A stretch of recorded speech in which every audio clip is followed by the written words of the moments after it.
ವೇಗವಾಗಿ ಚಲಿಸುತ್ತಿದ್ದ ಕಾಂಚನಜುಂಗ ಎಕ್ಸ್‌ಪ್ರೆಸ್ ರೈಲಿಗೆ ಕಾಡಾನೆ ಡಿಕ್ಕಿ ಹೊಡೆದ ದಾರುಣ ಘಟನೆ ಅಸ್ಸಾಂನಲ್ಲಿ ನಡೆದಿದೆ.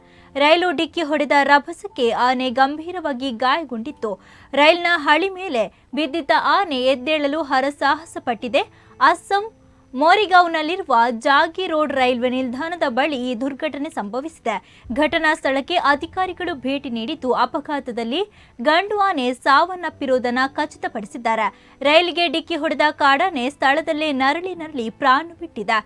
ರೈಲಿನಲ್ಲಿದ್ದ ಪ್ರಯಾಣಿಕರು ಕಾಡಾನೆ ನರಳಾಡುತ್ತಿರುವುದನ್ನು ವಿಡಿಯೋವನ್ನು ರೆಕಾರ್ಡ್ ಮಾಡಿದ್ದಾರೆ. ಸಾವಿಗೂ ಮುನ್ನ ಆನೆ ನರಳಾಡುತ್ತಿರುವ ದೃಶ್ಯ ಕರುಣಾಜನಕವಾಗಿದೆ. ಕೊನೆಗೆ ರೈಲ್ವೆ ಅಧಿಕಾರಿಗಳು ಸ್ಥಳೀಯರ ಸಹಾಯದಿಂದ ಸತ್ತ ಆನೆಯ ಮೃತದೇಹವನ್ನು ಬೇರೆಡೆಗೆ ಸ್ಥಳಾಂತರಿಸಿದ್ದಾರೆ. ಪಶುವೈದ್ಯರು ಕಾಡಾನೆಯನ್ನ ಪೋಸ್ಟ್ ಮಾರ್ಟಂ ಪರೀಕ್ಷೆಗೆ ನಡೆಸಿದ್ದಾರೆ.